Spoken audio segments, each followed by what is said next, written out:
lo-fi, experimental, crappy.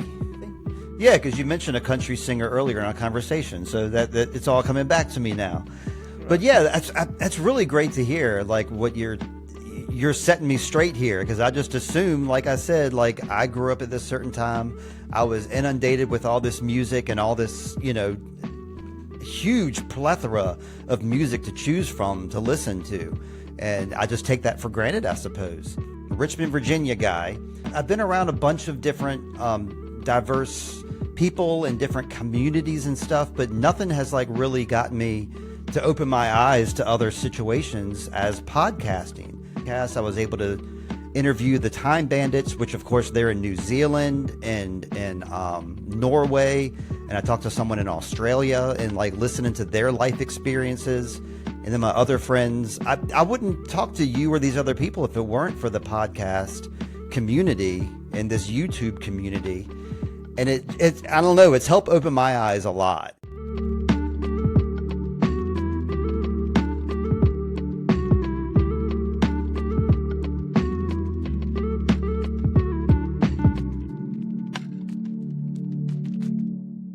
We are on. Welcome, Steve, to our nice discussion. Today we have Steve. Steve Barnes is the creative force behind Intro Void and Sweet Child of Time. I have to say that my brain always wants to say Sweet Child of Mine, and I'm sorry that I have to say this, but it's just a reflex that it's hard to control. Hi, Steve, and welcome.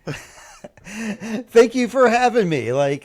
Thank you very much. I've of course did the proper thing where I checked out your show before I came onto it, and I'm really impressed with like the editing and your presentation and your questions, and so I'm flabbergasted to be here. Thank you. Thank you so much. I now I'm sweating. Thank you for. I hope I'm not blushing. Oh, we should be. That was a compliment. Thank you so much. Thank you so much. I just told you before we started recording. I will say again. I did the same. I listened to some of your podcast episodes, and I have to say I love your voice. I love how it sounds. It sounds, and that's something which it's just a joyful voice that I love to hear. Oh, thank you. I don't know. I don't know if we've already talked about how I got to practice that through my job, through robocalls, and podcasting. Geez, that's really what kicked it off, because there's, hundreds of hours of me out there talking about things that I love and that I'm passionate about, like the TV shows and the movies that I talk about. So, you get a lot of practice. And then when you have to edit your voice too, like you kind of learn to be comfortable with it and just kind of accept it. Because I think when I first started podcasting, I would try to like speak in a cadence that was not my natural voice. And eventually I just learned to go with it. So I still have issues when I'm reading a script. And I think that's something which you have to learn to do in a natural way. But I have to say the first editing for me was not so spectacular, but I see what you're saying, because I never said this story on my podcast until now, but I was a DJ for about 7 years in my life.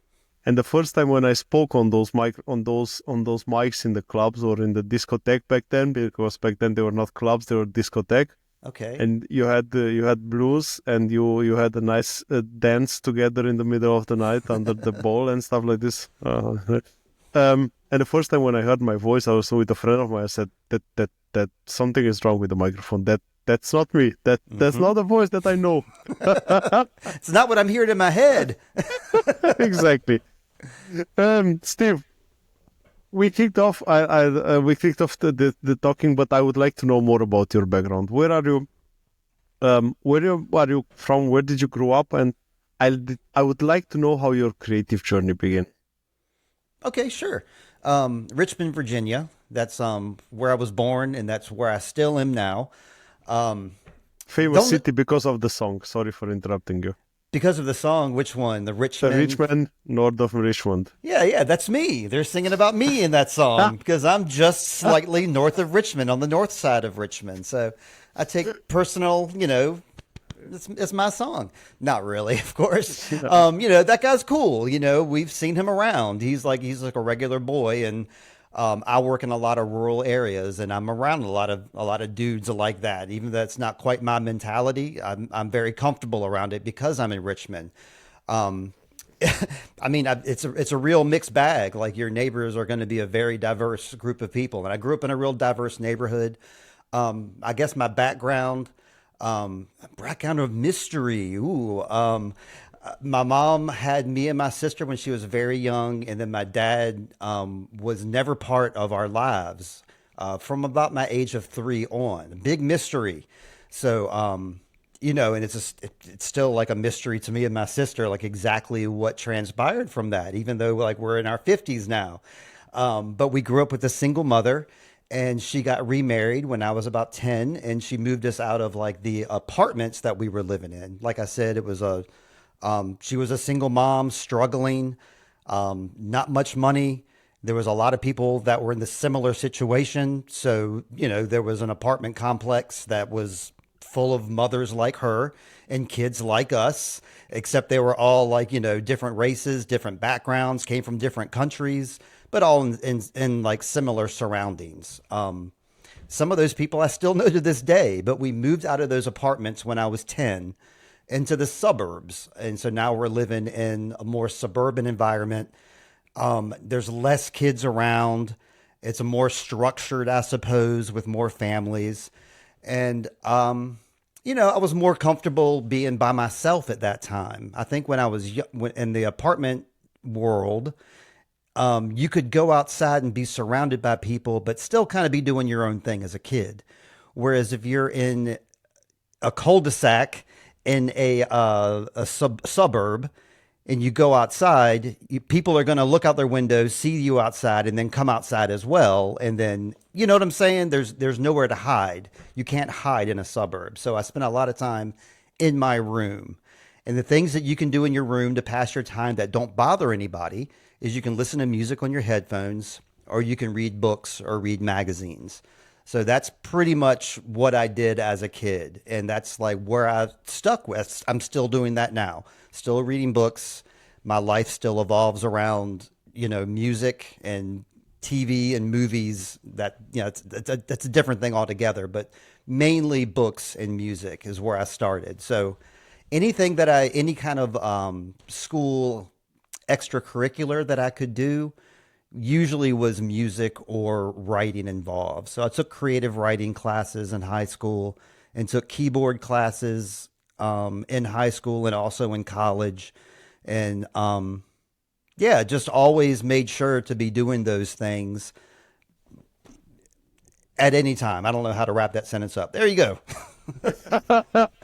Finished. I have to add something. I have to go back a bit to the apartment building story. Yes. I grew myself in an apartment building. We always said in our let's say in our country, we said that the apartment building was something which is coming from a communist time, because you were always trying to fit more people on the same ground and making them live all together in small apartments. Mm-hmm. How was the community in those apartments building? Because I want to make somehow the comparison to what we had. Okay. Have you had a healthy, caring community, or was more like healthy, caring, and helping each other community, or was more like everyone was for himself? Well, okay, sure. It was a community, and this was in the 70s, of course, because I was born in 1972. We moved out of there in 1982. So that's your time frame we're talking about here. And as well as having like single parents with children, there were also like disabled and elderly people who lived there too, and they had units for them. So everybody in those apartment buildings, if you were a family, you lived upstairs. If you were elderly or disabled, you lived downstairs. So everybody had like a downstairs neighbor.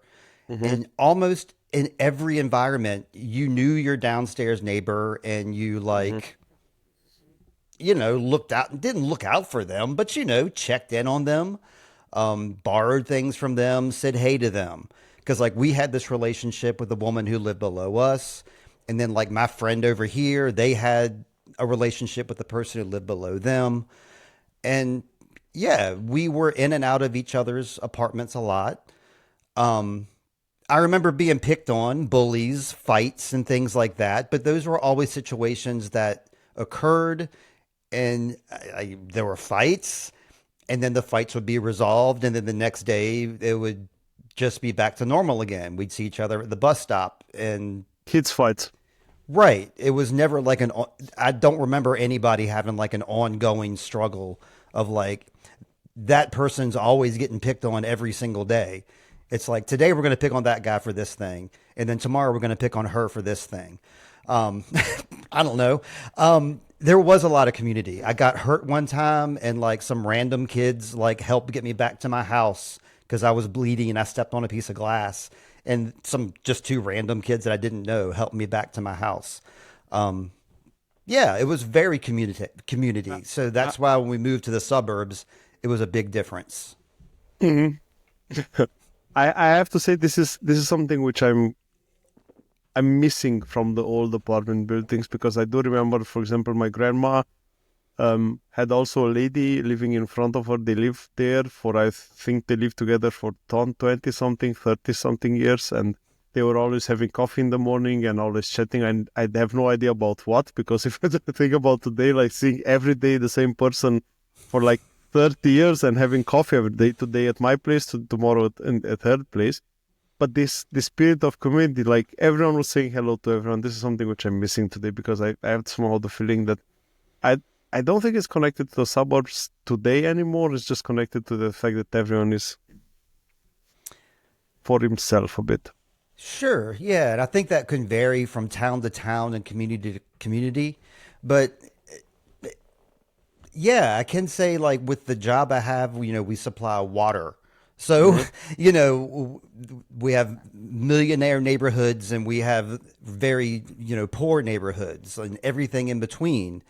And yeah, I very rarely see a bunch of kids outside playing. Very rarely see like sense of community. Most often what I see is just houses and cars parked outside and people are inside their houses.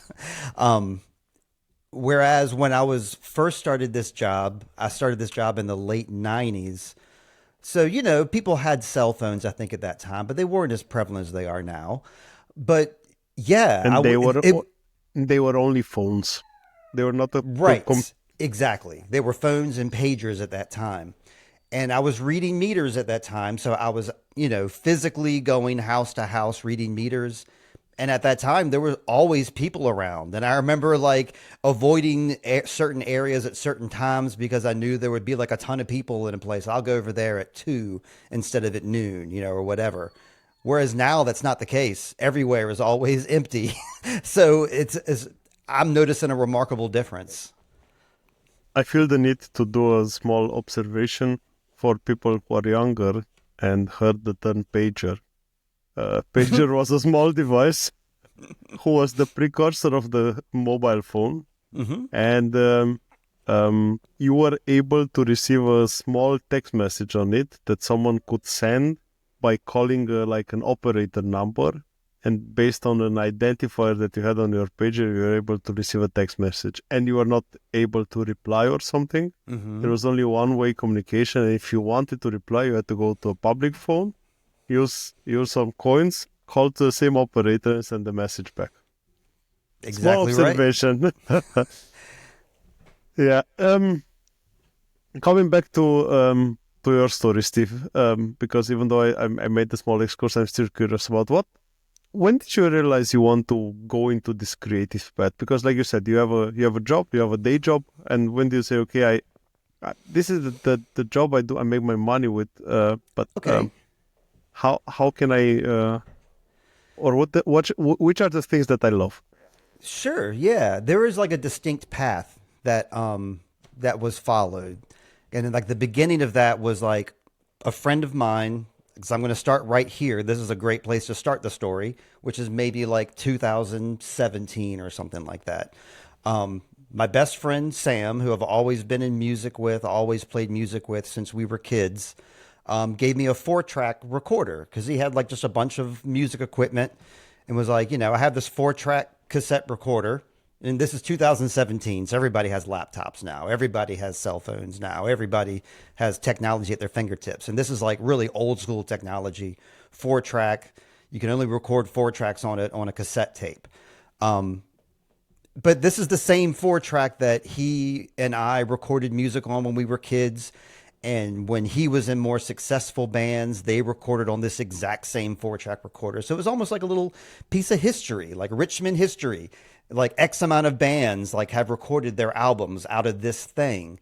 So I had this thing in my room and I, would utilize it. This was the first time I was actually recording my own music in my bedroom by myself. This was the beginning of me doing that because up until then, the only time I would record music, and I have recorded a couple of albums with bands, but I was a band member. I was going and playing the music and somebody else was recording me. I would pay attention to the format they were doing and how they would record and how they would edit afterwards because it was always somebody in the band or always a friend of somebody in the band. And we could look over their shoulder and see what they're doing and see what programs they're using and stuff. So I could use that as a guide. So I had this 4-track, so I kind of knew how to work the levels, knew how to, get everything lined up correctly. This is the first opportunity that I had that I could record some ideas more than just, me playing a song, or like me recording just me playing guitar. It's just one guitar and that's all it is. But now I can record 4 of those and then I can like duplicate those. And now I have 8 and I can duplicate those. And now I have 16. So I started recording those. And around this exact same time, I made friends with the guy online through podcasts. He's a podcaster, and we were both listeners of a podcast called Grift Horse. This guy's James McCullum. He's rapper Marshland Monster. And, we just struck up a friendship because he was like, if you're recording music, you can put this music on Spotify and you can, through a distributor, it's real easy to do. I can show you the distributor to use. You can put it on Spotify and then we'll tell our friends, to loop our music. Like, you play my music, I'll play your music, we'll play his music too, and he'll play our music. We'll all be on the same playlist and we can make a little bit of money off of it. Maybe $5-10 a month or something like that. Just streaming our music. And I saw it as an opportunity to put my, because you might hear some of my earlier stuff is really just abstract riffs. I kind of saw it as a way just to put music out there, A, to do exactly what we're saying, get on the algorithm, get linked up with other people, and B, have sort of a resume.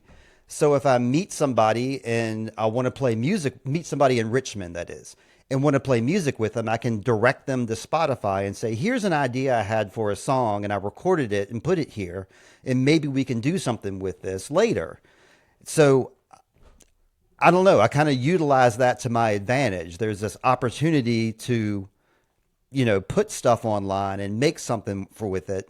So I just took the opportunity that was presented in front of me through my friend James, these opportunities. And it was just good timing because at the exact same time I'd met him, I had just finished recording a bunch of cassettes and a bunch of just random ideas.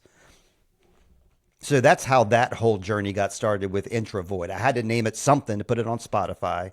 So Introvoid is what I named it, a unique word that doesn't exist anywhere else. Had to make sure of that. And then I LLC'd the word. I made it into a it's Introvoid LLC. It's my business. So any money that I make is legal and I can do the tax thing all above board. So, yeah, that's how that all started. The Introvoid sound is a mix of genres. So you have synthrom, you have doom thrash metal, you have horror rap, you have more. You said at the beginning it was just some sounds that you put together, like abstract. How did you figure out the sounds of Introvoid? I don't know. I guess it's just I didn't have to answer to anybody else, so I didn't have to impress anyone else. I wasn't trying to make it for anybody else. So I wasn't bound by like a rule of like, this has to sound right. This has to have a bridge or whatever. So that's exactly how I did it, was just um, fumbling about, I suppose. Is that Mhm. is that Yeah, a but good term? love it. I love it. This is what I'm saying. I said it in the previous episodes when I have emergency break when I had Greg. I said, if you love it, that's the most important. I mean, nothing else, because if you love it, there will be another person like you who would love it as well. It's easy. I mean, you should Sure. not do it for anyone else, and I think that's the most important thing. We all have I think we all have a job. We all have something that we do because we have to make money with. So when we have to do something, or when we want to do something to give us pleasure, this is the right approach. Like, stumble upon, try to figure out how the sound should be, and that's the perfect solution. My I'm not an expert, but I can clarify too. Like I mentioned that I there was two other bands that I recorded albums with. Medusa Switch, Canary Promise. Those are the two bands that I recorded with previously. And this is why I say that with Medusa Switch, they needed a rock guitarist that could also play keyboards, and it had to be like a distorted rock guitar Mhm. sound, had to be a specific keyboard sound. I could provide that. So that's what I did. And then in Canary Promise, it was the same thing. They need a bass with a certain sound that I could provide, and I could fit myself into that role. But it wasn't the role that I was choosing for myself. I was going to a place where they needed somebody and I could help them, but it wasn't my project. It wasn't what I was doing. So that's why I say with Introvoid, it was like I didn't have to worry about what anybody else thought. There was nobody else in the band but me. And then whoever else I invited over, which was Sam, of course, my old friend Sam, he got involved in it.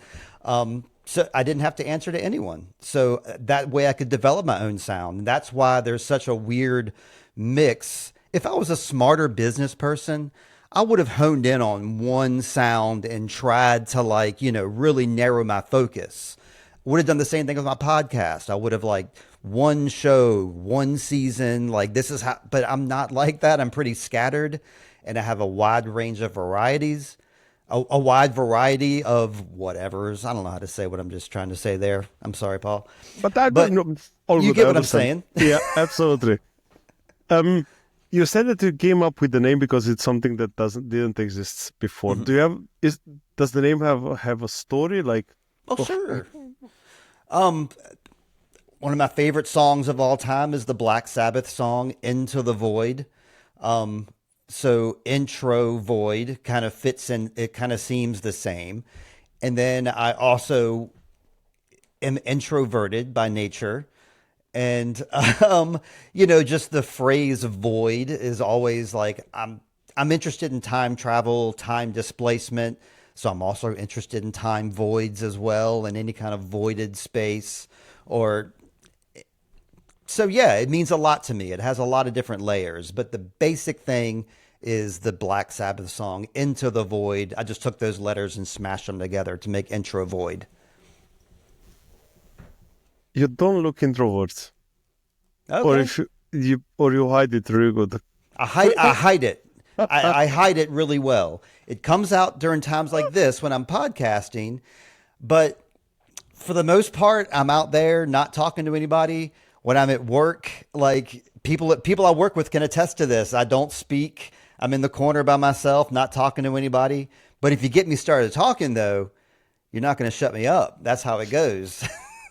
There is something that you said which kind of surprised me, and I have to say, of course, it's because of the difference, the difference of society that we are living in. You said 2017 you were listening to a podcast. That's an interesting date for me because 2017, I don't know if I ever heard about podcasts still, Oh, and I'm absolutely honest. Was it something big in the United States already oh in yeah. 2017? I think it was 2009 when I became aware of podcasts and started listening to This American Life and the Terry Gross podcast Fresh Air. Started listening to Who Charted and Comedy Bang Bang, and there was other podcasts like Jimmy Pardo had a popular podcast at the time, Chris Hardwick, and most of them started in 2008. And I started listening to podcasts in 2009. So I thought that I was late to the game at that time. But podcasts really exploded around 2014 or 2015 because when it became a lot easier for anybody to distribute their podcast. So that's when we saw a huge explosion. That's when people started hearing about podcasts like Serial and This American Murder and like all those like top range #1 podcasts, Joe Rogan, those are the big ones that came out at that time. But I've been listening because I told you before I was reading meters. I'm on the road a lot. I'm in rural areas a lot. So podcasts, I just embrace them from the get-go. So I've been listening to them nonstop since 2009. Makes sense. It's the thing that you can get on your phone. Even now, it's even easier. But that's something that you can have on your phone, and it's a perfect companion for the road. Now coming back, I'm jumping from one topic to another. I hope that someone is able to follow. But I'm connecting to things that you're saying, and I want to come back to them because I want to ask some questions. I'm so sorry. No, I'm sorry, but it's good that we get along. I'm happy about that. Which of your songs are you the most proud of till now, Steve? Okay, that's a really good question. Unfortunately, one of the ones I'm most proud of is a cover. Myself and my co-host Lindsay Dunn, she's a co-host of mine. If you hear any female voice on my podcast, it's probably her. We did a song called Wishing Well, which is a song by a band called Thumper, I believe. And I think we did a dynamite cover of that song, and her voice is so good. And I think the mix is wonderful. I mixed it myself. I think that's the one I'm most proud of. But Stone Broke, I think, is the one that I ask people to check out the most. And that's just a neat, basic stoner rock, drum, bass, guitar, buzz riff. And it's, about 2.5 minutes long. It's great in the background. I've used it for lots of stuff. It's, it'd be a great theme song for a movie or a TV show. So I would say those two songs, Stone Broke, which is me and my buddy Sam, and then Wishing Well, which is me and my buddy Lindsay. Nice. Would you mind if I use a piece of it on the background of our discussion? I would beg you to use all of it. Perfect. Then I will. The thing is that I'm always paying attention and to make sure that it's okay with the creator because it's always a tricky world. But I will play it. Please. I was gonna say too, like one of my earliest songs was I believe probably is a better intro song. It's called Intro to the Void is a song that I have. I think it's on my first EP or first album. And that one is it's electronic drums and then a synth overlay pattern on top of it. But it's real like, it's intense and it like makes you sit up and take notice. So I think that one might be a reasonable one to play. I'm proud of that one too. Intro to the Void. I will use that at the beginning then. Sweet. Or I already have had used that at the beginning of this discussion. Well, maybe you won't, because it's real lo-fi. It has a real lo-fi, crappy sound to it, and that's kind of why I like it. I like lo-fi, crappy stuff. You said you are rambling around when creating songs. How do you decide in which style you are rambling around? Yeah, that's interesting because it can change. Things start with just me humming a pattern in my head, and that can happen at any time. I could be at work, I could be in the car, I could be sitting here with you, and I'll just think of a riff in my head. And sometimes it's very distinctive, and like I know exactly what it's going to be and what instrument I'm going to play it with. But quite often, the riff that I'm thinking, I will just use those notes. And then sometimes it will sound much better if it was on a flute, perhaps, which is why I love stuff like these MIDI controllers that I can use online now because I can make things like flutes and bagpipes and just different instruments. I'm not stuck to just the guitar, bass, and keyboards that I have back here. I have many instruments. So, like I was saying, with Intro to the Void, that song was supposed to be a metal song. It was supposed to be like on a heavy guitar with a lot of distortion. But then it turned out to be an electronic drum with a completely computerized synth, notes on top of it.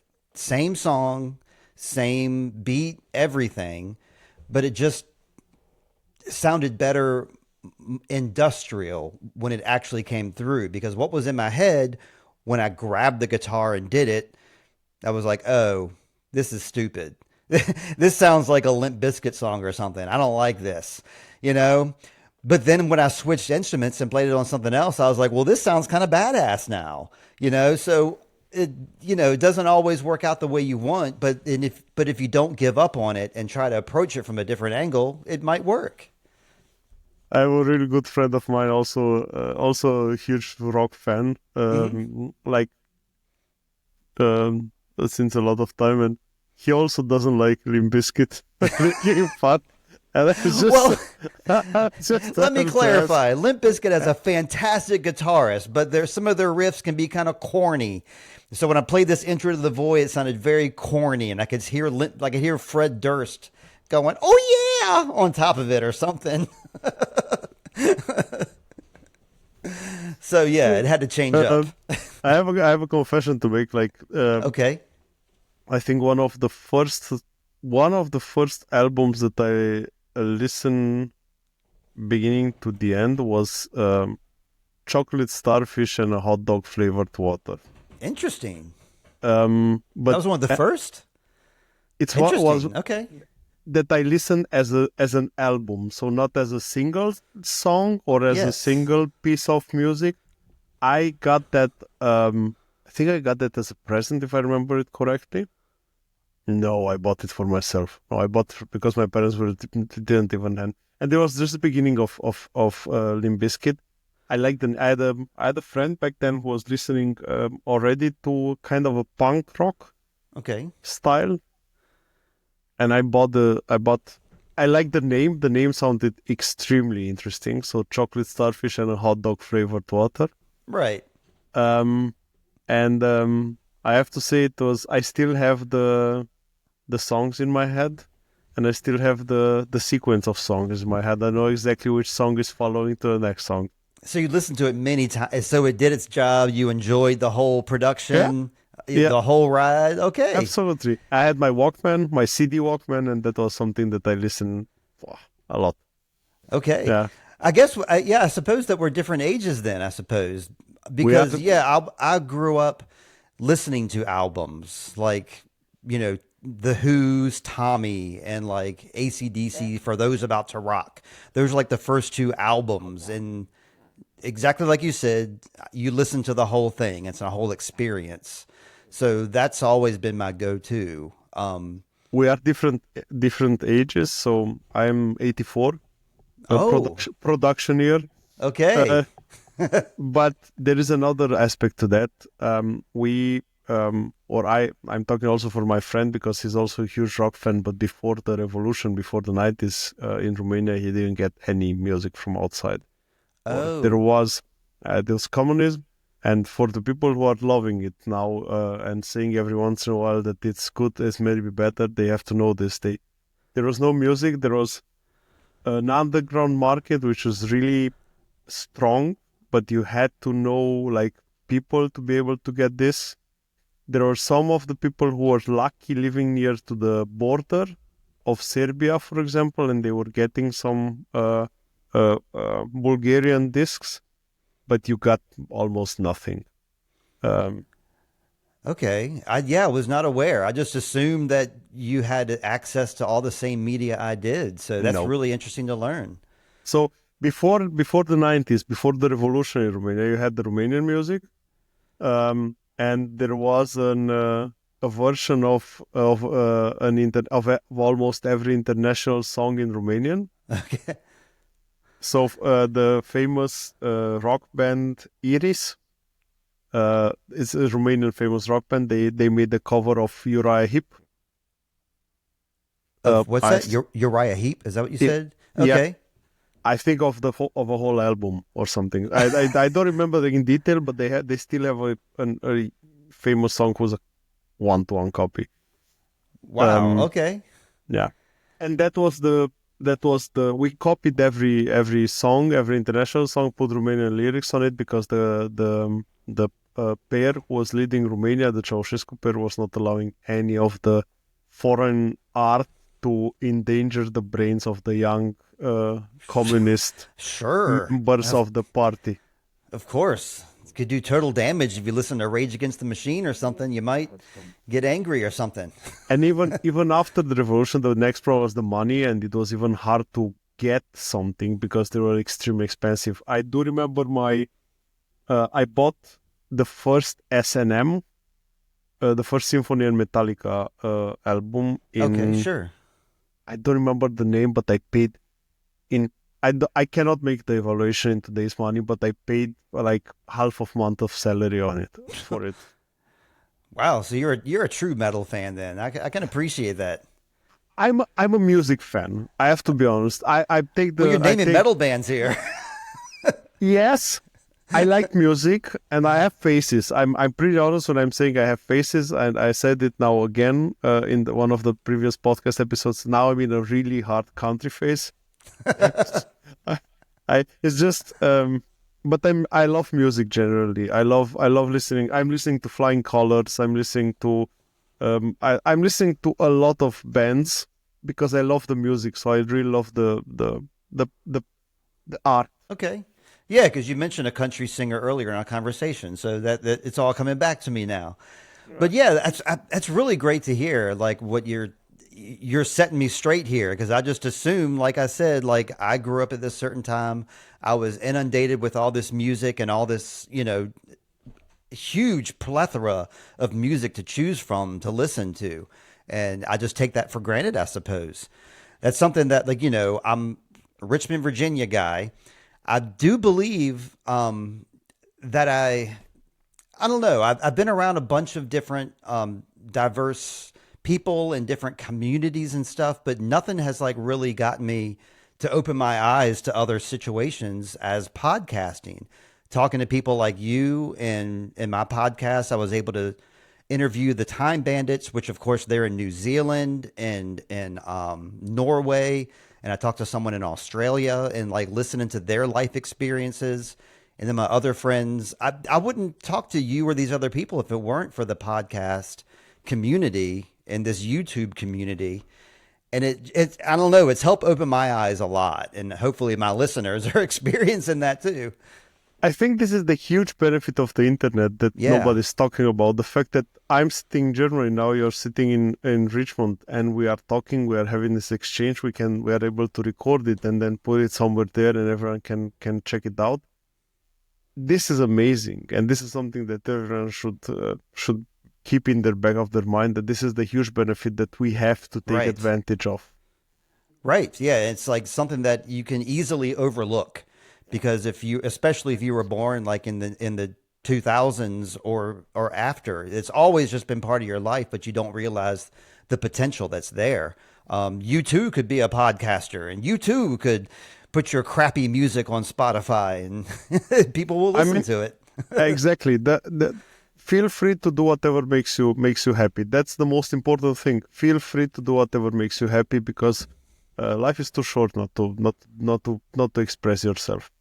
I have to say two things for the guys born in 2000. They should check out the first concert that Metallica had in Moscow, which was in 91 or 92, or if I remember, I think it was 91, when there were, I think it's the biggest Metallica concert in the history, and it's still the biggest. There was over 1 million people there.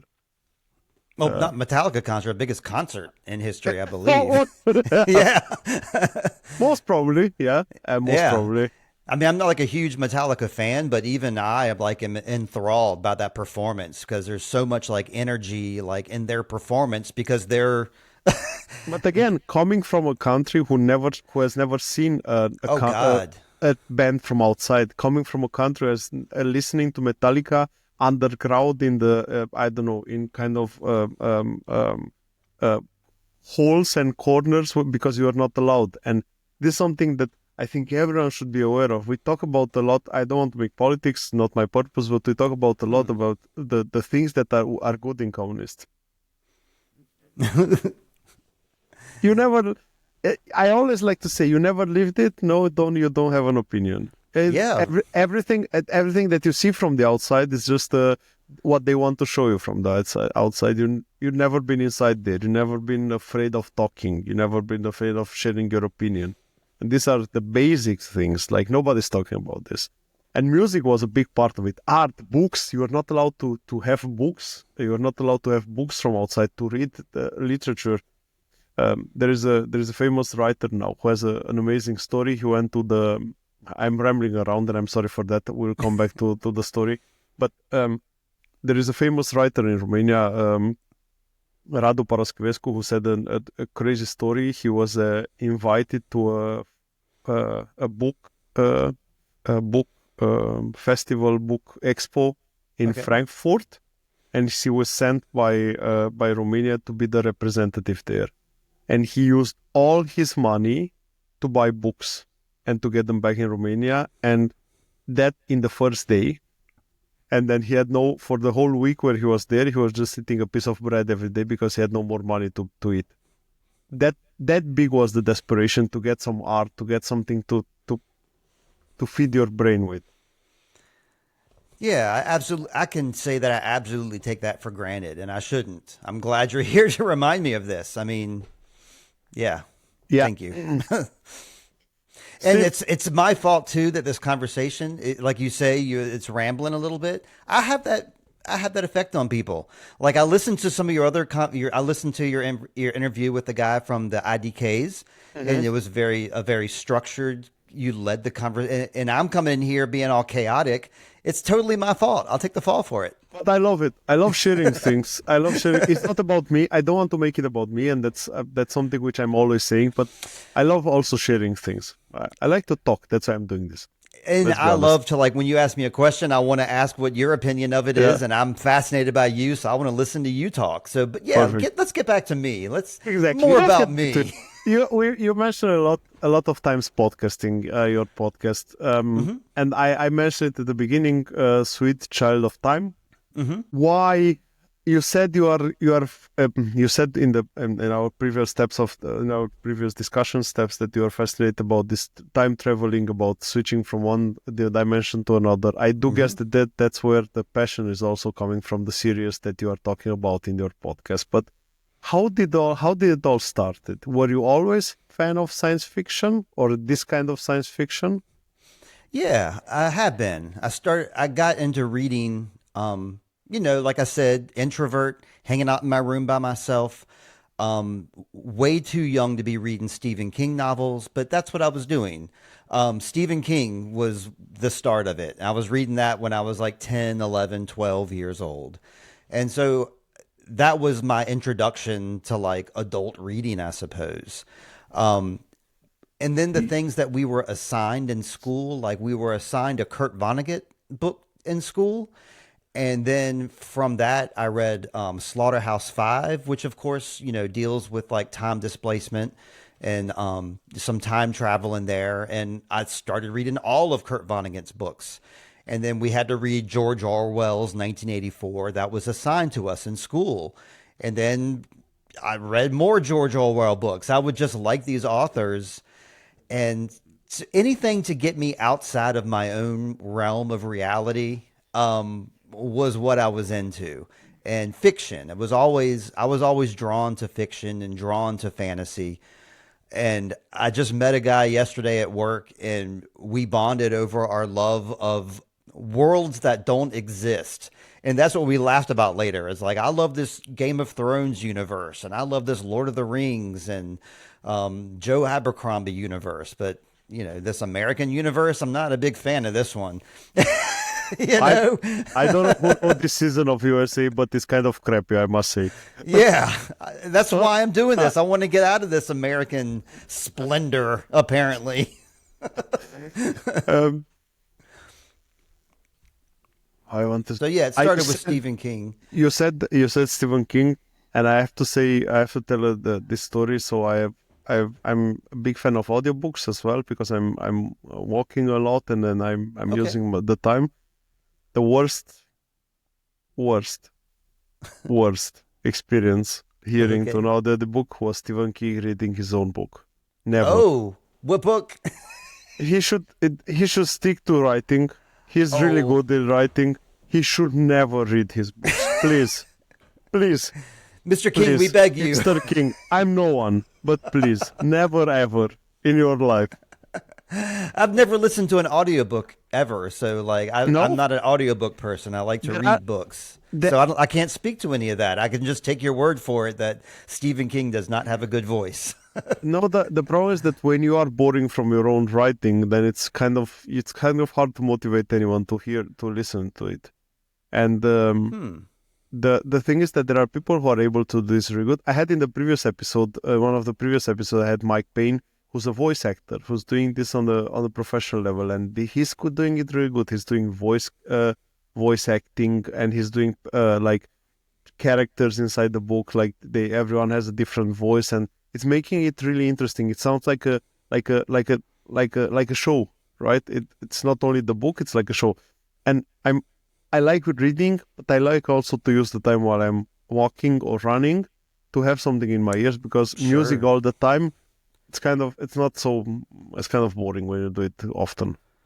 I should like audiobooks by that measure, but I don't know. I The prefer something problem, a little more disposable, I guess. I like. exactly. The problem is if you are driving, stopping, driving, stopping, driving, stopping, and you cannot follow an audiobook. But Right. on a podcast, it's easier to follow because you can pause it and resume it, and you haven't lost anything. But you have to think about the book. Oh, where was it? What was the idea? And stuff like this. Hmm. That's why.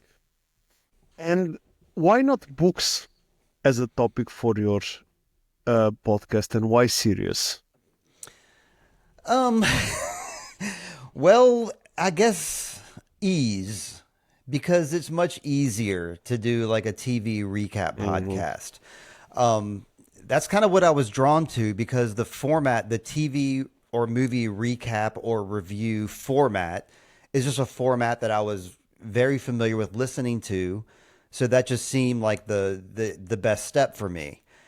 Doing like a book podcast, I'm not sure how that would work. I guess chapter by chapter is how it would work, but it just I don't know. It just does. I don't listen to book podcasts. I listen to TV and movie Hmm. recap and review podcasts like that. So that I guess that's the reason why is because Because that's what I enjoy listening to. So that's what I want to emulate. the reason why I'm asking you, Steve, is that the storytelling, for me, at least for me, the storytelling in written and the storytelling based on how I build my own characters while reading the book is for me stays in my head better than the storytelling that I get from a TV series. Absolutely. Yeah. Yeah, because you get in the head of the character, you learn their motivation, why they're doing X thing, and that's something that I notice when I do these recaps Mm-hmm. is especially 100 Years of Solitude. That's a famous Colombian book, and we're doing the TV show 100 Years of Solitude. And my co-host Lindsay, who I talked about earlier, who sings on the song with me, she gets kind of annoyed because I'm like, well, the reason the character did this is because in the book they had this motivation in their head and blah blah blah blah. And she's like, well, that's not what I saw on the screen. So that's not what was presented to me as the TV viewer. So, she kind of sees it as like, I don't know. I can see where she's coming from with that. Um, because it is a lot easier to I think that's the reason why. Because in the book, it's all explained to you. So I would just be rehashing what was explained to me. Whereas in a TV show, you can you can extrapolate what might have been in their head, and what you think might is in their head is different from what your co-host thinks might be in their head too. So I think there's more to fill in the blank, I suppose, in that way, where a book kind of like completes the circle, and the blanks are already filled. A good book, anyway. True. You have less room for interpretation left and right because you got told most of the things. You're actually right on the book side. I suppose. I don't know. I'm thinking off the cuff here. I've never really thought about it until you asked me just now. So this is brand new to me too. I'm happy about that. What was about the Wheel of Time or about 1899 that fascinated you that much that you decided to dedicate a podcast episode for it? So what was the trigger? Sure. Well, with Wheel of Time, it was to introduce my friend who was not into Wheel of Time to get him into the world of it. And this ties in exactly what you just got to ask me, because I've read all these books. There's 14 very thick books, 800 pages each, that he will never read. No matter what, he'll never read them ever. But then here's this TV show adaptation of them. So that was the conceit of the podcast, Sweet Child of Time, was like, let's watch this show together. You don't know anything about this world, so we'll just go episode by episode, and any question you might have about a character or maybe what can happen, I can answer your questions because I've read the books. So that was the whole conceit of it, and that's why we chose Wheel of Time, because there was a show that was available, and it's a book. It was a world that I was familiar with, that I've already read all the books of, so I was really into it. B, there was not a whole lot of other podcasts talking about Wheel of Time, so there was definitely a place for us because it wasn't oversaturated at all. It was a wide open market, and I guess the C would be that was something that we both agreed on, because we had other ideas that we were going to do for a podcast, other names of podcasts that we would have done. This is what we agreed on. So that's those three like things wrapped up into one. And then 1899, it was pretty much the same as the second reason, because there was no one else that was podcasting about this show. And I believe at the time, literally, we were the only one that was doing 1899 recaps. And that's where our show popularity really exploded. So instead of like, having dozens of listeners, we had thousands of listeners now with 1899, simply because there was no one else doing it. So that was our advantage. And the only reason I chose to do that show is because I liked what this production company had done with their previous show. So I pretty much expected it to be a cool show that I would like. And I was right. I was listening to... I watched, I don't know if you know the TV series Chernobyl. Yes, of course. Wonderful. You know it. And there was a supporting podcast done. I don't know if you have listened to it. And I liked because it was a bit based on the idea that they were doing after every episode was aired. They were doing the comments and the extras in the podcast. Yes. Of course, with the different insights. So, but I also see it as a supportive, show for the series. I love the series. Of course, I was interested in the podcast as well. Were you relying on the same idea inside your episodes? Yes, that was my dream. Was that I could be when they say at the end of the episode, listen to the Wheel of Time official podcast. That was my dream, that would be me, and I would be talking to the directors and the actors. So of course the dream has not come true, but yes, that's exactly, that's what I would love to do. Is I like to, I don't like to just to BS about the show and make jokes. I like to, explain motivation, talk about behind the scenes stuff, things that the average viewer won't know. So like you say, it is something that, adds to the experience of the show. Because me, as a guy driving around in my truck, my utility job all day, For example, when I was watching Game of Thrones, I would, watch the episode Sunday night on Game of Thrones. And then Monday morning, there would be a podcast, and I could listen to the recap podcast as I was driving and relive the show because the hosts were leading me scene by scene, describing the show, talking about the characters, behind the scenes, motivations. I could relive the show all over again in my truck. And that's what I'm aiming to provide to other people. Absolutely, absolutely cool. I have to say, I lived the Chernobyl experience like this, and it was impressive for me. I I haven't seen the series directly when they were aired, but I recreated the experience by seeing one episode, then hearing the podcast, then this thing. I I said, love and it. I discussed to my wife, and I said I want to do it because I think I want to take the extras from the episodes, and was really nice.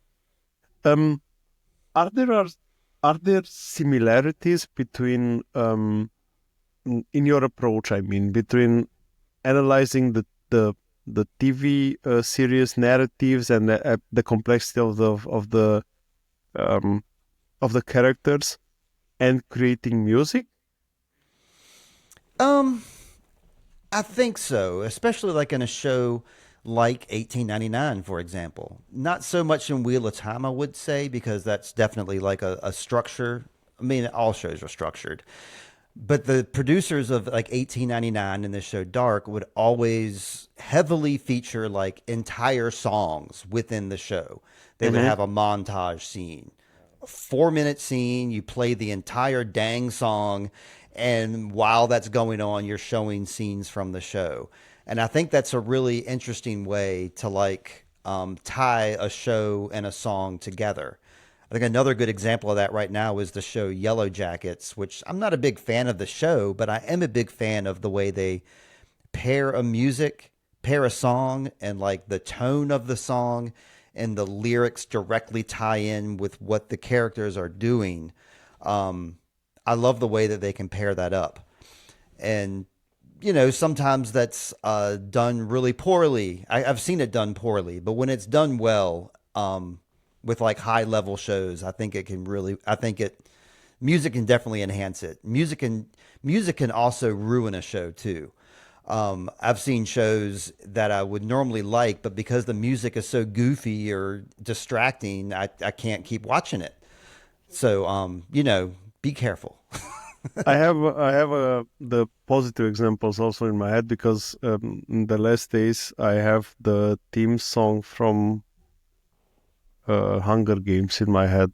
Okay. Are you are you coming to the tree? I'm not a good singer, but have you seen Hunger Games? I mean, maybe once. I know I have Okay. seen it, but didn't really pay it. I wasn't really paying attention. I watch it as a parent. It's this. It's like, for example, Ginny from the Old Stones, was it in the Game of Thrones, in the which was the song played in the episode before the long night. I think it was right. It was at the end of the episode that was aired That before sounds the right. long night episode. Yeah. Yes. These are two examples which those two songs had a perfect timing, and the perfect timing of that song in Game of Thrones was I have goosebumps. Speaking of Game of Thrones, there was a terrible example of a song in that when they, I think it was season 3 or 4 when Jamie Lannister like lost his hand. They chopped his hand off, and then the music cut to like this punk song, like this really out of the blue, like fast True. paced punk song that was by like Dropkick Murphys or something. Hmm. It Hmm. was totally out of place, and it did not work. I know what they were going for, but it did not work. So, yeah, boo Game of Thrones on that one. Have you had any memorable fun interactions or guest appearances in your show that you enjoyed more than the others? Let's say it like this. Oh man, It's hard. I know it's a hard question. I'm picturing them all listening right now and looking at me and Exactly. saying, No, "Say I'm me, not. say me." I'm not that popular. Um, yeah, like AI has told me, like if you look at like an AI blurb or whatever, it will say, he has had like 35 guests on his show, and sometimes I can't believe that. But one that really stuck out to me was Greta Vanderbrink, and she was on Time Bandits, and she I've was seen the it. stunt double for Lisa Kudrow. And Hmm. she's a musician now. She's published some music and she's acted on the show Territory on Netflix.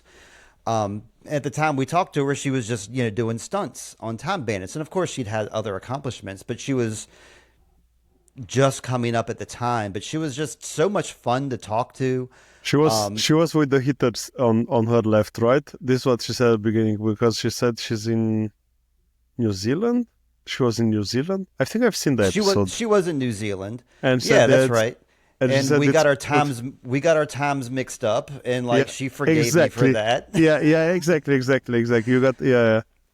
But yeah, she was just a real spirited, fun person, and I think the reason that stuck out to me is because I also had my co-host James with me too. So it was both of us talking to her and asking her questions, and it was just a good vibe. A lot of times when I have my guests, it's just like it is with you and I, and of course I've had great conversations. I'll just, everybody else, great conversations, great vibes, but for whatever reason, that day just stuck in my head because it just, we just had excellent vibes together and we talked for a long time and just got on great. The discussion went really smooth with her, and she was really warm. I have to say, I enjoyed watching her. She was giving really. You were a bit starstruck, I must say, Was I? Maybe, maybe. at least at the beginning. Okay. But then the discussion went really smooth. Yeah. Well, yeah, thank you. That one sticks out to me. That was really nice. Was a nice episode. There is one thing which I'm struggling with since I started this side project, and this is time management. Oh yeah. You are managing, let's say, at least one more project that I know about more than me, and by here I mean the music project. Hmm. How do you balance your time? Yeah, sure. Complicated question. Let's see if I can get a succinct answer here. I think the first thing, if you're trying to like if you're trying to like make time for a new thing, let's just say that, like, I want to have a new pursuit. I want to like have more time to do a thing. I think taking real inventory of your time and seeing where your time is going is really helpful. Like they have those digital well-being apps that show you like you've been on Instagram for this long and you've been on Reddit for this long. And I think if you really take strong inventory of that, you might realize you have more time in your day than you realize. I'm not saying everybody does because, like I know that you're very industrious and I probably have a lot more free time than you do. But that's a way that I was able to find just 15 minutes a day was just by eliminating a little bit of that other time that I didn't even realize was being wasted until you actually look at a spreadsheet because these apps make a spreadsheet for you and make it very visible. Like you're wasting 30 minutes a day on this thing and there's no reason for you to. So that's a easy place to start. I mean, that's 101. Another thing that I like to do is any sort of like static time that I may have throughout the day.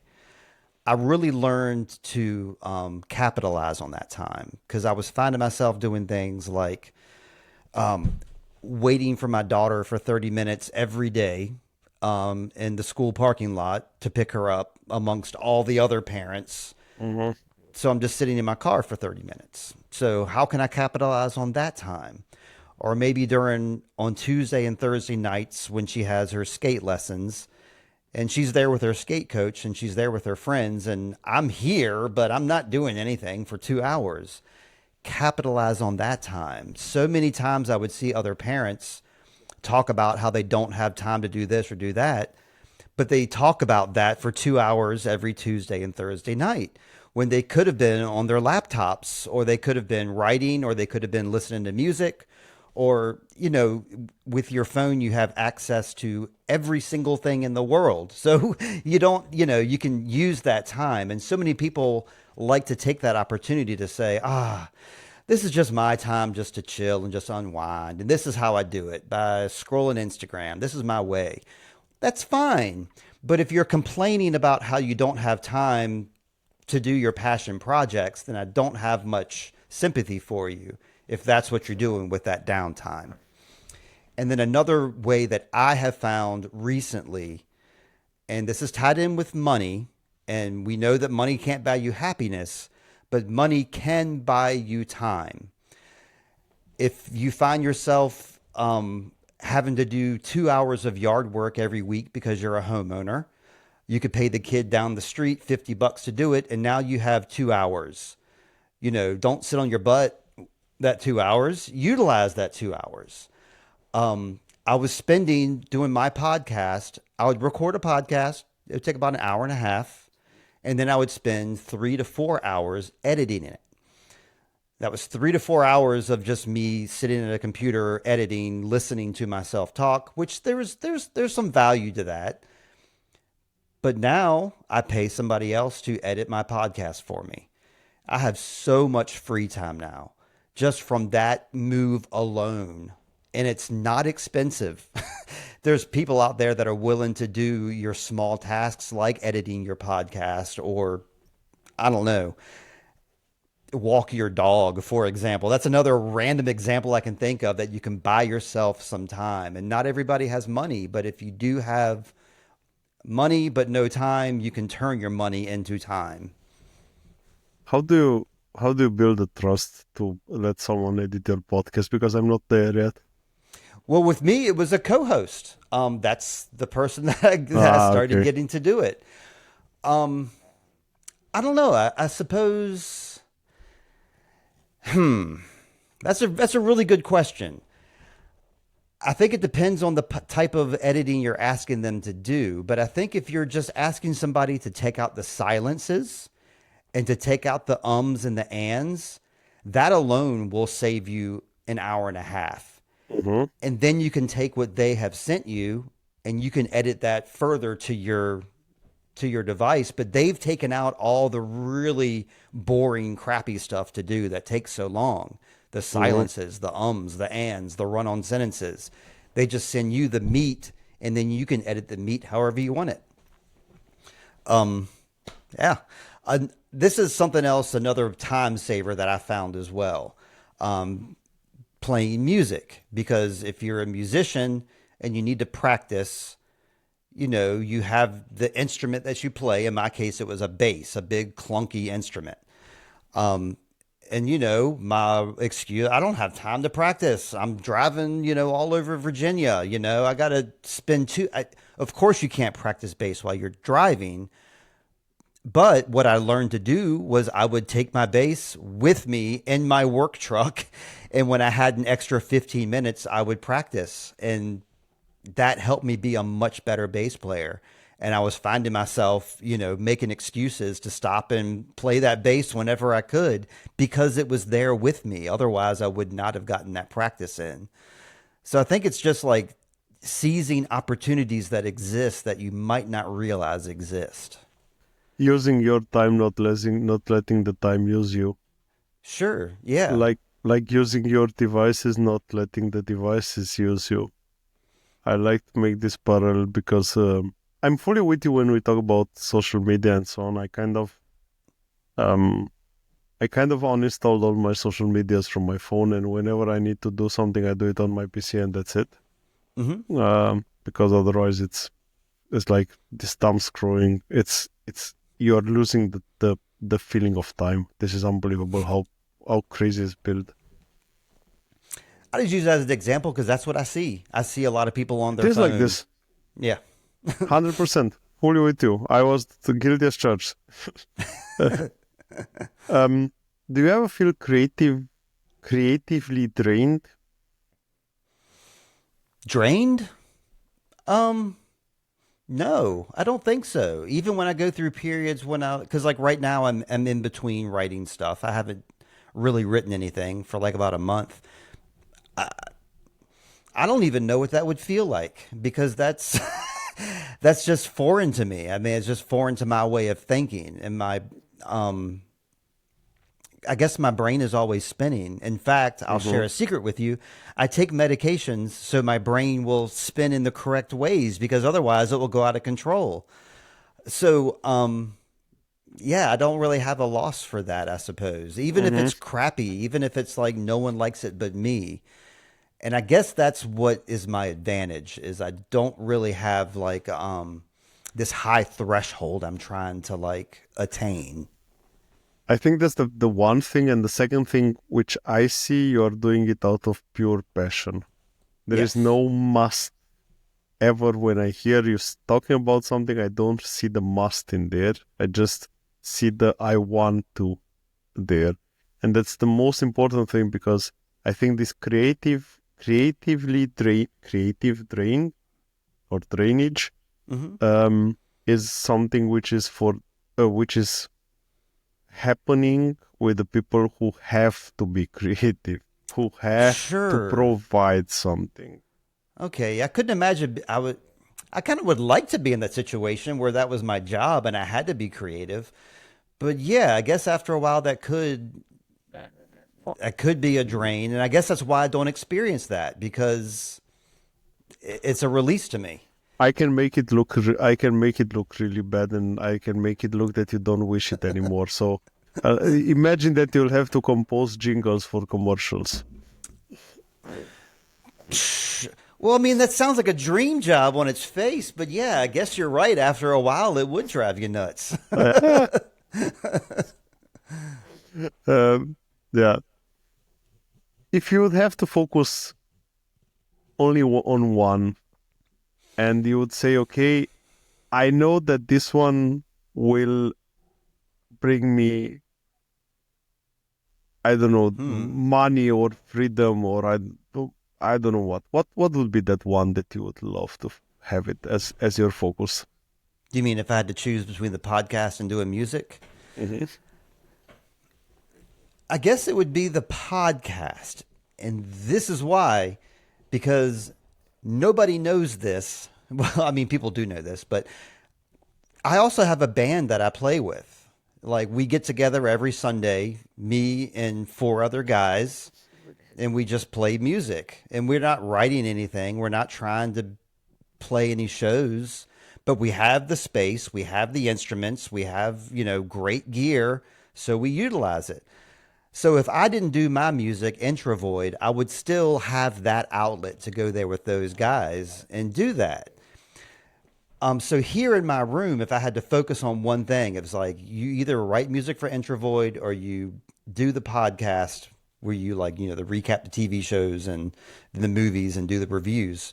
I enjoy doing that because I only recap and reviews shows that I enjoy watching. I'm not going to do something that I don't enjoy watching. So at first I get that advantage, something that I like. But then I That's a get to trick. actually give myself homework and like, ooh, now I have to like look at every scene and like read who the director is and the producers and the actors. So I give myself a fun project to do.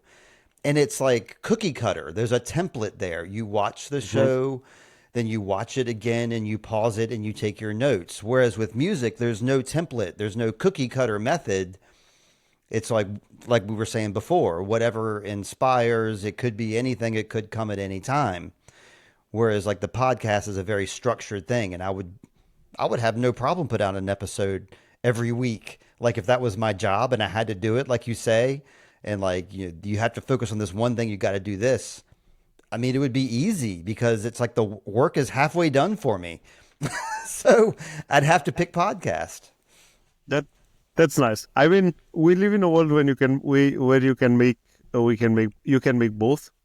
But I think Yes. you still use the trick there with the band, I must say. So it was not an It's a little secret weapon I have. I don't have to worry about exactly. Introvoid. It can all go away. I can still play with my friends. Talking about live performance, would you ever think about taking Introvoid into live performances? Yes. Yes. Especially, now that I've worked with Lindsay. Because here's a vocalist. Hmm. That's what every band needs is like a front person, a vocalist, a voice. That's something that I admittedly don't have. I mean, I can sing, but I'm not a front person. I'm just a creator. So I could easily see Introvoid being, her on vocals. Ideally, this is well known, so this is not like anything that I'm revealing now, but I'd love for my wife to be the singer of Introvoid. I love from because my wife is a singer and we do stuff here together and we sing together. But she doesn't have any interest in being in a band and she doesn't have any interest in being recorded. She's been on my podcast twice, but she doesn't really like being on the podcast. Like it's just not her thing.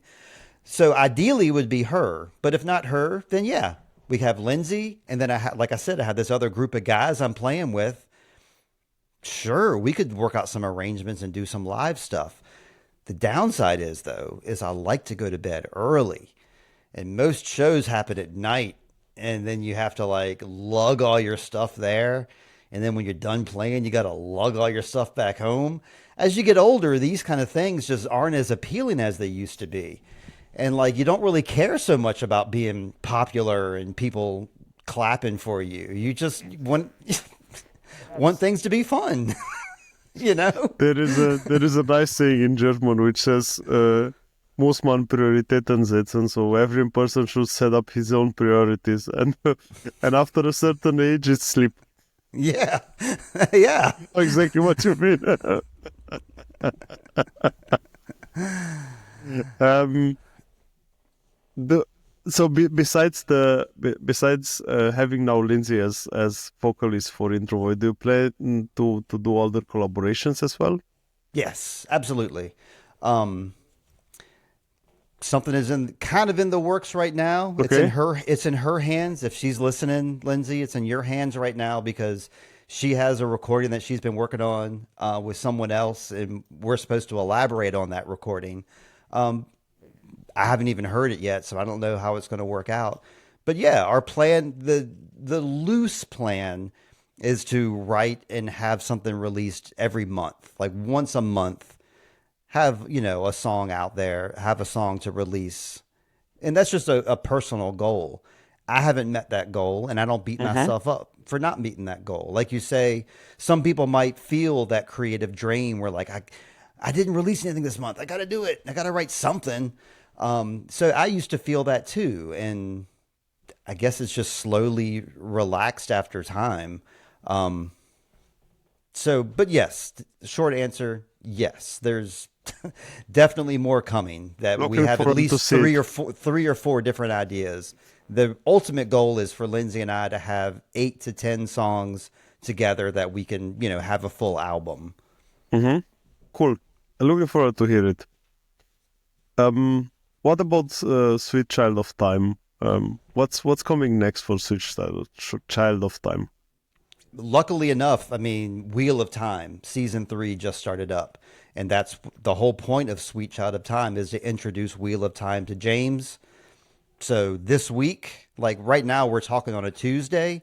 In 2 days, episodes 1, 2, and 3 drop, so we can start talking about Wheel of Time. So that's what's coming up, and beyond. Once we finish Wheel of Time, Lindsay and I will continue 100 Years of Solitude once that's released, season 2, which should be next year. And then after that, I don't know. Usually in between time, if I don't have anything planned, I will watch a time-related movie and invite a guest on, and then we'll just talk about the movie. I have lots of episodes like that. So for right now, Wheel of Time, then 100 Years of Solitude, and then maybe I'll have Mr. Paul on to discuss a time-related movie in the future. More than happy. More than happy. How do you said it before, and I think this is a really important message that I'm always sending. Everyone can do this, what we are doing. Everyone can do this podcasting. We are not sharing any kind of cookie. We are just having, for every of us, there is a piece of cookie that we can take. So there is nothing that we are fighting for. But how do you stay ahead in this overcrowded world of podcasts that we are in 2025, Steve? I mean, this isn't the best answer, but I guess lowered expectations. I used to my expectations when I first started were to like get a bunch of listeners and have a bunch of people write in and have a fan base and all that kind of stuff. Um, you know, I've lowered my expectations since then. So I don't have this expectation that I need to meet these numbers. If you're not chasing numbers, you'll be much happier with what you're doing. So I think that's a big goal. If what you're trying to do is, make a name for yourself in the podcast world and stand out, then you probably want to get on social media a lot and really pump it out and make these little 1 minute YouTube reels or YouTube shorts or TikToks and get yourself to as many people as possible and talk about things that are more popular or more up to date, I suppose. Something that would be more relatable to a million people. What I'm focusing on with these, TV shows that have very small viewers to begin with, I can't expect to have any more than just a few dozen listeners because of the path that I've chosen to talk about a show that's not exactly the most popular show in the world.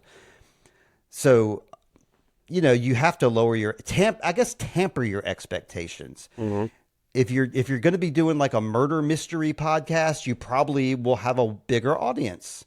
So you might be more disappointed by lower numbers. But if you're doing a book podcast, a chapter by chapter book podcast, you might have 10 very devoted listeners, and that's great. And, I think, expectations have to come with what you're doing. I have to smile every time when I'm reading in the subreddits of podcasting those questions with how much money can you make from podcast, and I always am the first one to comment, if you start for money, just don't, just don't, just not, no. Yeah. I mean, I've contributed to that subreddit too, asking questions about, how to gain listeners and how to, is there any networks that I could be part of that could help expand my show, expand my growth? Absolutely, and that's a fair question. That's a fair question, but sure.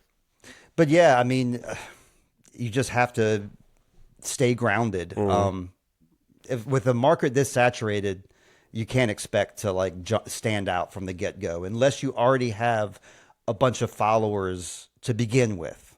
Then you already are starting at an advantage. Steve, I'm doing something usually at the beginning of the podcast, but this time I left it. I left it for this moment in which I'm asking ChatGPT what does it knows about you. Okay, I heard you do this on another one too. I was wondering if we were going to do that. I've assumed we were not, but okay, let's hear this. I kept it as a surprise. All right. Steve Barnes is the host of the Sweet Child of Time podcast, which is a science fiction podcast that focuses on discussing science fiction literature, media, and storytelling. No. I know. Doesn't sound right. I know. That's why I didn't read it at the beginning. The podcast often dives into deep discussions on themes, character development, and the cultural impact of speculative fiction. So I would say this is not that kind of wrong. That's a bit, yeah. Maybe. The podcast is known for its engaging and thoughtful conversation, as well as for exploring science fiction from a variety of angles, be it literary analysis or broader cultural discussions. That sounds like a word salad right there. I don't know what that has. But yes, we do have very engaging, thoughtful discussions. That's true. Exactly. Steve Barnes, as the host, brings his expertise, passion, and curiosity to the episodes, often featuring different works within the genre. The show offers both entertainment and insights into the world of science fiction, appealing to fans who enjoy thoughtful analysis along with in-depth conversation about both classic and contemporary works. So I have to say, sometimes ChatGPT is failing really bad, and in your case, it did. I didn't want to read it at the beginning because it would have been a mood breaker at the beginning, and and after we had the discussion already, and I think everyone knows what we talk about. Everyone knows it's crap. It didn't say I was funny. It didn't say I was engaging or charming or handsome. It's wrong. I like everything that it's obvious from the discussion. But at least it said something about me, so at least it knows who Absolutely. I am. So that's something. Absolutely. Yeah. Um, Steve, even though it was a fun conversation for me, we are slowly coming to the end. And before we wrap it up, let's have some fun with some quick fire questions because I love them. Okay. Okay. Favorite album of all times? Um, of all time, I would go back to say Iron Maiden, Peace of Mind. Yep. Yeah, I was really excited when that album came out. I don't know. I mean, that's just a cuff. That's just off the cuff. But that's like I learned all the songs on guitar. All the kids in the neighborhood were excited when it came out. I still listen to it to this day. Yeah, Iron Maiden's Peace of Mind. Most underrated band or single, Underrated? except Introvert. Clutch. Clutch should be way more popular than they are. Especially the give me lead singer Neil Fallon of Clutch. He should be top of the charts. They're not. There's my okay. answer. I will check it. I will check it out. I don't Okay. know them. You would love it.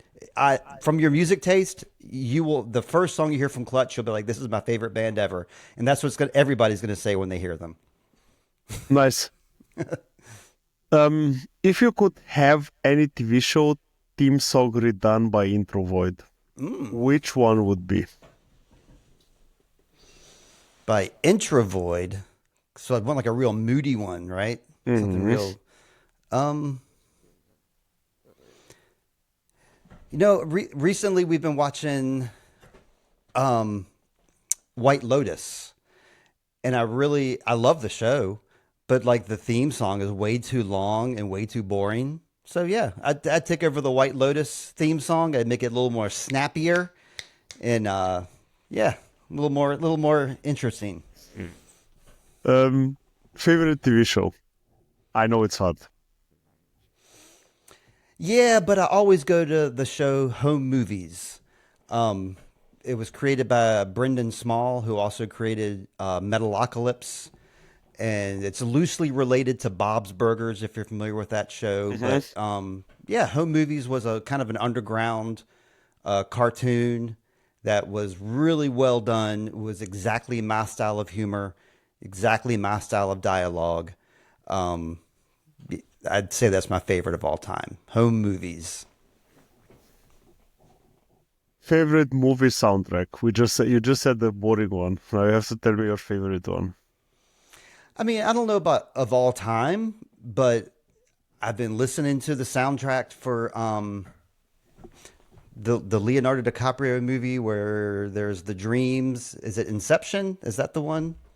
Yeah, I've been listening Is to it that an this? awful lot by Hans Zimmer, and I don't know. It's not my favorite of all time, but I've been listening to it an awful lot, and I should double check myself because I've been listening to Interstellar and Inception soundtracks. So I'm going to make sure I'm getting the right one here. But yeah, there you go. I like Hans Hans Zimmer. Zimmer a lot. Hans Zimmer is. I have a good friend here in Germany who's going quite often to concerts because the guy is just amazing. Hans Zimmer, Okay. All absolutely right. cool. Um, if you had to describe your music in 3 words, what would they be? Um, Lo-fi, experimental, crappy.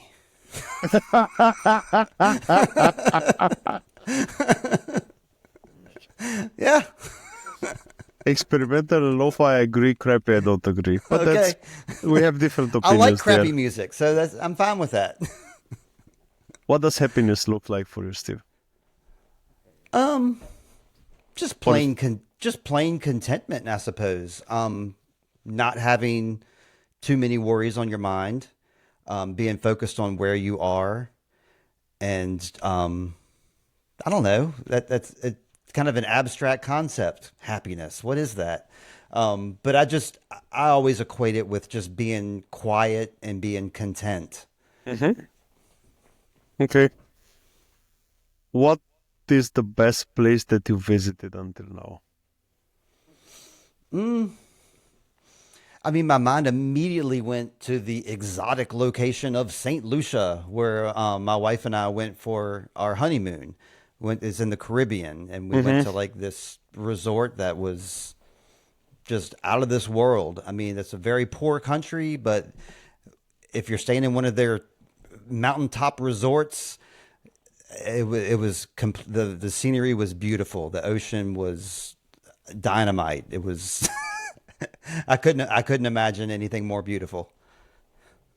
It's in all of this, unfortunately, in all of these extreme locations, you have an amazing view, you have an amazing location. You have for us as tourists there an Hmm. amazing service, and sometimes they don't have constant water that they can wash with themselves with. Exactly right. We got off the plane and then we took a taxi up to the mountain, which of course was like an hour drive, and we had to drive through the cities and up through the small towns, and it was an eye-opening experience. And so we felt very bad for ourselves for a long time about that. It was a very mixed bag, but at the same time, I mean, it was beautiful as well. You can't deny the beauty of it. Absolutely. A book and the last one, Steve, a book recommendation. A current book that is being optioned to be a movie right now. It's I got to look up the name of it because I just read it recently, so it's in my book app right here. Project Hail Mary by Andy Weir, a science fiction book about a guy who is on a Hail Mary mission to save the Very world. excited. I mean, it's a wonderful book. My wife listened to the audiobook and she said the audiobook was like an amazing experience because it wasn't just some dude reading at you. It was like Hmm. listening to like an audio play. So the audiobook, the book itself, watch the movie when it comes out in 2027. It's a great story. Project Hail Mary. Thank you so much. I will take it as a recommendation. And now you need to tell me something else. What's your book app? I'm searching for an app to track my books in. What's your Oh, book app? well, I use two. I use Libby when I'm doing a library book because you can use Hmm. Libby and use your library card to borrow books. But if Okay. you want to download books, I'm using an old school Overdrive app, Hmm. which has since been discontinued, but I keep it because it's really convenient to convert PDFs to the Into. Overdrive app. Hmm. So that's what I use is Overdrive. Okay. So I don't know if that's a good suggestion going forward, but if you can find an old version of Overdrive, which I'm sure you can, the internet has all kinds of tricks. It's a great one. Absolutely. I have to say one more thing about this audio play.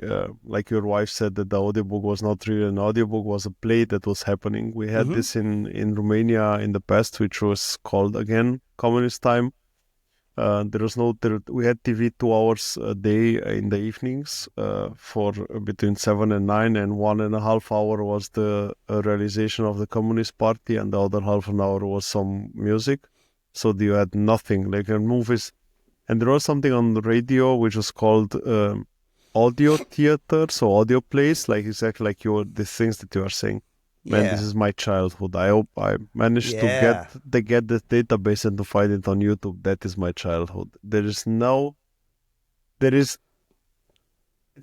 it's not often happening to have such a cozy feeling when those plays are starting. So I don't care where I am. I'm back there in my grandpa's kitchen listening to the radio in the evening.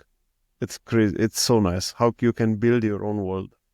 Yeah. When you ask me what happiness looks like, I guess happiness looks like that to you. That's a wonderful picture you painted. And it's easy. It's easier than we think. It has nothing to do with amounts of money and mountains of money. Nothing. Steve, where can people find your work and support your projects? Oh, I guess the best place is I have a website. It's sweetchildoftime.com. I try to make it as simple as possible. Um, You can find also me like on Spotify, Apple, anywhere that you might download music or download podcasts. I publish everywhere under Sweet Child of Time and or Intro Void. So either one of those phrases should hopefully lead you to me. But if you really want to get a good push, you could put Sweet Child of Time podcast or Intro Void music. That'll direct you right to me. So yeah. I will link everything in the show notes caption for everyone that is interesting to click on. Steve, thank you so much for being here today. Yeah, I enjoyed the hell out of it. Thank you as well. Like I learned a lot more than I expected to. I thought I got more out of this than I thought. So I appreciate your insight and your perspective. Thank you very much. Thank you for your time. Thank you for letting me get to know you. And next time when you want to share something with my listeners, I'm more than happy to do it. Just drop me an email. You are always invited. Always. Thank you so much. Thank you so much. Thank you so much. See you soon, Steve. Bye. Alrighty. Bye.